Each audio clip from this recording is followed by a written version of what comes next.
Bismillahirrahmanirrahim. Assalamualaikum warahmatullahi wabarakatuh. Alhamdulillahirabbil alamin wassalatu wassalamu ala sayyidil mursalin wa ala alihi washabihi ajmain. Bapak-bapak yang dirahmati Allah, malam ini kita dapat bertemu kembali dalam majelis ilmu. Malam hari ini kita kembali membaca kitab Manazil As-Sairin yang diterjemahkan oleh Abuya kita, Abuya Syekh Haji Amran Wali Al-Khalidi. Baik, kemarin sudah kita kaji bahwa suruhan Allah Subhanahu wa Ta'ala itu cuma satu saja. Apa suruhan Allah? Yang diajarkan Allah, kata Allah dalam Al-Quran, innama a'izukum biwahidatin. Hanya saja atau hanya sesungguhnya aku, kata Allah, mengajarkan kepada kamu dengan satu saja. Apa itu yang satu? Antaqumu lillah. Bahwa kamu bangun untuk Allah, berdiri untuk Allah.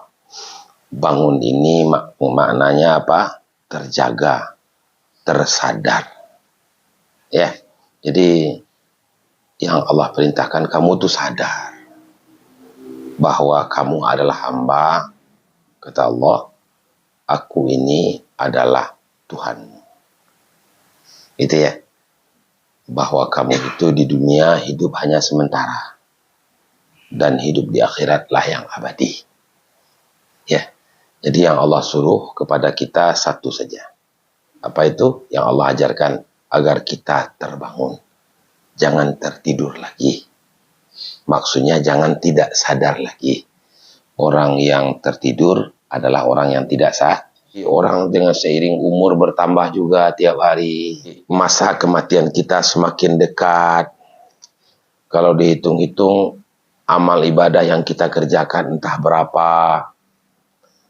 Dalam hari ini entah berapalah kebaikan yang kita lakukan, ketaatan yang kita lakukan, ya, dan berapa banyak kita tersalah dalam melangkah, tersalah di dalam menjangkau, tersalah dalam berkata, tersalah di dalam berdiri, ngomong, bersikap, ya. Ini kalau orang sudah mulai menghitung rugi dan laba, seiring dengan berjalannya masanya dan dekat hari kematiannya, maka ini namanya adalah orang-orang yang hatinya terbangun atau disebut dengan hati yang yaqzah.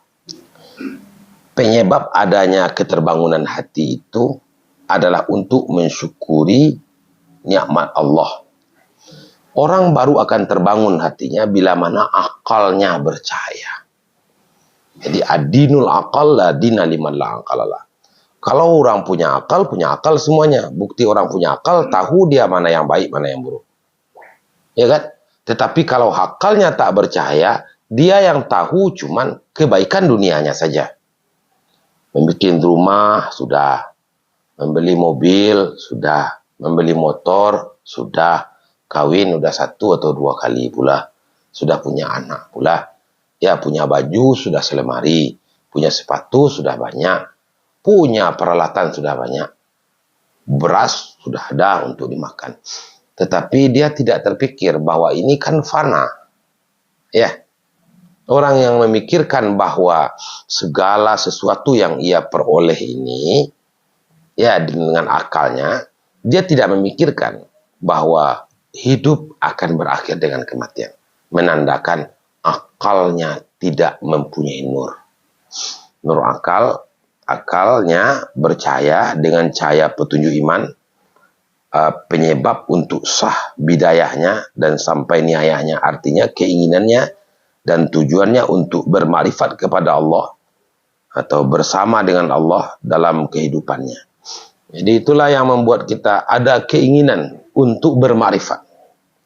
Orang yang tidak ada keinginannya untuk mengenal Allah, itu menandakan akalnya tak sempurna. Akalnya tak bercahaya. Nah, maka ini yang dikatakan dengan penyebab keterbangunan itu karena kita diberi Allah nur akal. Nur hidayah pada akal. Dihidayahi Allah akal kita. Syukur kita nih semuanya. Tidak semua orang yang punya akal dikasih hidayah akalnya untuk bisa kenal dengan Allah. Yang kedua, menanti cahaya-cahaya nikmat batin, yaitu ma'rifat, rahasia, yaitu warid-warid yang gaib, yang datang pada hatinya, penyebab dia dekat dengan Allah Subhanahu wa Ta'ala. Orang-orang yang mendapatkan nikmat batin. Apa nikmat batin? Berupa ma'rifatullah. Kalau tidak sampai dia kepada ma'rifatullah, rasa ingin kenal dengan Allah.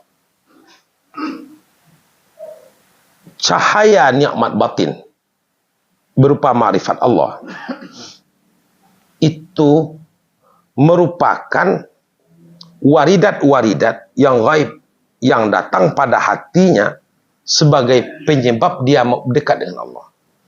Rasa ingin dekat dengan Allah itu waridat namanya. Warid. Warid itu apa? Warid itu adalah sesuatu yang Allah berikan berkat seseorang telah mengamalkan zikrullah. Dengan sebab dia berzikir kepada Allah, dengan sebab dia beristighfar kepada Allah, Allah berikan waridat. Apa itu? Rasa keinginan dekat. Dengan modal rasa keinginan dekat dengan Allah, itulah penyebab dia akan betul-betul dekat dengan Allah. Karena tidak semua orang mempunyai keinginan untuk dekat dengan Allah. Ya, keinginan itu Allah berikan kepada kita karena kita menggunakan akal kita tadi. Ya, maka oleh karena itu nikmat batin yang ada pada diri kita berupa keinginan-keinginan untuk bermakrifat dengan Allah. Bahkan makrifat kita dengan Allah itu akan menyebabkan kita akan mau mendekatkan diri dengan Allah. Itu modalnya. Yang ketiga, memahami dan mengambil pelajaran dari ahlul bala untuk membesarkan orang yang memberi nikmat dan mendirikan hak-haknya agar supaya bertambah nikmat. Begini. Coba perhatikan. Dari dulu sampai sekarang. Domang kita lihat. Orang yang dapat bala biasanya orang yang tidak mensyukuri nikmat Allah. Orang yang mensyukuri nikmat Allah, walaupun dia mendapat musibah, Allah ganti dengan yang lebih baik. Ya, tapi orang yang mendapat bala lantaran apa? Nikmat yang ia peroleh itu tidak ia syukuri. Nikmat yang ia peroleh tidak ia syukuri. Karena ada janji Allah di dalam Al-Quran, la in syakartum la azidannakum wa la in kafartum inna azabi. Kalau kamu bersyukur dengan nikmat yang Allah berikan, aku akan tambah, kata Allah. Tapi kalau kamu kufur dengan nikmat yang aku berikan, azabku sangat pedih. Maka oleh karena itu, kita mau mengambil pelajaran dari ahli bala. Artinya orang yang mendapat bala lantaran tak bersyukur. Itu menandakan apa? Hati kita mulai terbangun. Ada orang mendapat bala di sana, mendapat bala di sini, tapi tidak membuat dirinya takut kepada Allah. Tidak membuat dirinya untuk mau mensyukuri nikmat yang Allah berikan. Datar aja baginya. Itu tandanya hatinya sedang tertidur. Hatinya sedang tertidur. Tidak ada yakzahnya. Tidak ada bangunnya. Tapi bila mana ada orang ahlul bala mendapat bala, dia tersentak. Ya Allah, itulah akibat dari orang tidak mensyukuri nikmat. Saya tidak maulah begitu ya Allah. Maka dia buru-buru mensyukuri nikmat Allah. Kan begitu ya? Nah, apa yang menyebabkan seseorang mempunyai kemauan untuk bertobat dari dosa? Ada orang mau untuk bertobat dari dosa. Ada yang tak mau bertobat dari dosa. Ya enggak? Orang melakukan berdosa hampir tiap hari. Tidak ada keinginannya untuk bertobat. Ada pula orang pengen dia bertobat, mau dia kembali ke jalan Allah. Apa sebabnya? Ada 3 yang menyebabkan orang mau untuk bertaubat dari sekalian dosa-dosanya. Kita lihat yang pertama. Apa itu? Orang yang mengenal kebesaran Allah sebagai penyebab dia takut kepada dosa. Dia takut kepada siksaan Allah dan kelemahan dirinya tidak sanggup untuk menahan azab. Orang yang mengenal kebesaran Allah, orang yang tidak melihat kebesaran Allah, keagungan Allah, kemahakuasaan Allah, kekejaman Allah dalam memberikan azab kepada manusia. Ya, dia tidak melihat itu, maka dia tidak akan pernah bertobat. Maka ini penting. Apa itu?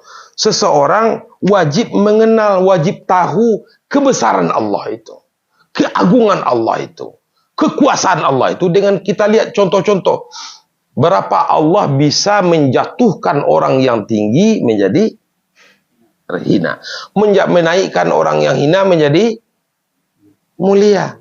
Jadi orang mau bertaubat bila mana dia melihat, bila mana dia mengenal bahwa Allah itu memang maha agung, bahwa Allah itu memang maha syadidun dzuntiqam, maha keras azabnya.